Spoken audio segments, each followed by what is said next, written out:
പ്രിയമുള്ളവരെ, ഞാൻ ഹരീഷ് ആർ നമ്പൂതിരിപ്പാട്. ഈ ക്രിസ്മസ് വേളയിൽ ഒരു കഥ കേൾക്കൂ. ഒരുമയുടെ ക്രിസ്മസ്. കാടിൻ്റെ മധ്യഭാഗത്ത് ഉയരമുള്ള മരങ്ങൾക്കിടയിൽ ഒരു ചെറിയ പ്രദേശം. അവിടെ ജീവിച്ചിരുന്ന മൃഗങ്ങളെല്ലാം പരസ്പരം സ്നേഹത്തോടെ സഹകരണത്തോടെ ഒരുമിച്ച് കഴിഞ്ഞിരുന്നു. ഇക്കുറി നമുക്ക് ക്രിസ്മസ് ആഘോഷം ഒരുമിച്ച് നടത്തിയാലോ? സാന്താ കരടി ചോദിച്ചു. നല്ല കാര്യം, എല്ലാവർക്കുമുള്ള കേക്ക് ഞാൻ നൽകാം, കാക്കമ്മ പറഞ്ഞു. ലഘുഭക്ഷണവും ചെറിയ സമ്മാനങ്ങളും ഞാൻ തരാം, മില്ലുക്കുരങ്ങൻ പറഞ്ഞു. ചെറിയ സമ്മാനങ്ങൾ ഞാനും തരാം, സാന്ത അറിയിച്ചു. എനിക്കും കാട്ടിലെ കുഞ്ഞുങ്ങൾക്കെല്ലാം സമ്മാനങ്ങൾ കൊടുക്കണമെന്നുണ്ട്. പക്ഷെ എന്തു ചെയ്യും?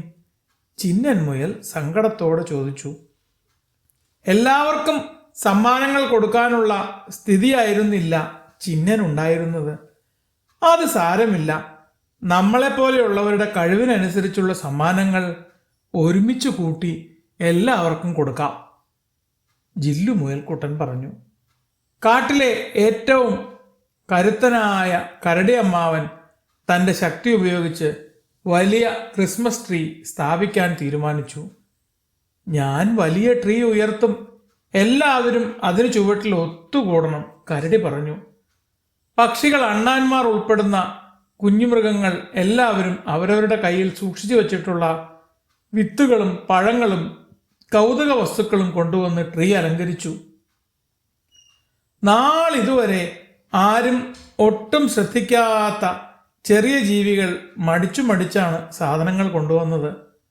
പക്ഷേ എല്ലാവർക്കും ആ കൗതുക വസ്തുക്കൾ ഇഷ്ടമായി. സമ്മാനങ്ങൾ കൊടുക്കാൻ പോകുന്നതിന് മുമ്പ് തീരെ പ്രായമായ അവശരായ മൃഗങ്ങളെ കൂടി സഹായിക്കണമെന്ന് അവർ തീരുമാനിച്ചു. അവർക്കുള്ള പുതപ്പുകൾ, വസ്ത്രങ്ങൾ, മരുന്നുകൾ, അത്യാവശ്യ ഭക്ഷണം എല്ലാം സംഘടിപ്പിച്ച് ഓരോ ഭാഗത്തായി കൂട്ടുകാർ എത്തിച്ചേർന്നു.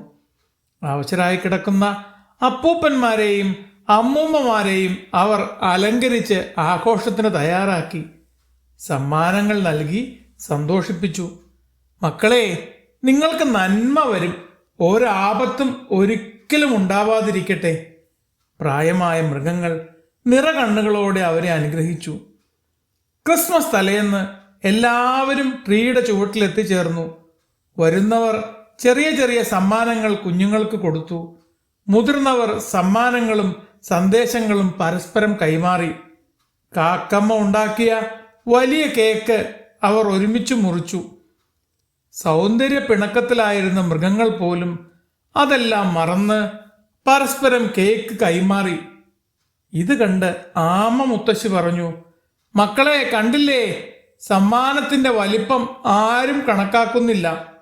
അത് നൽകാനുള്ള മനസ്സ്, സ്നേഹം, അതാണിവിടെ എല്ലാവരും വിലമതിക്കുന്നത്. ശരിയാണെന്ന് എല്ലാവരും തലകുലുക്കി സമ്മതിച്ചു.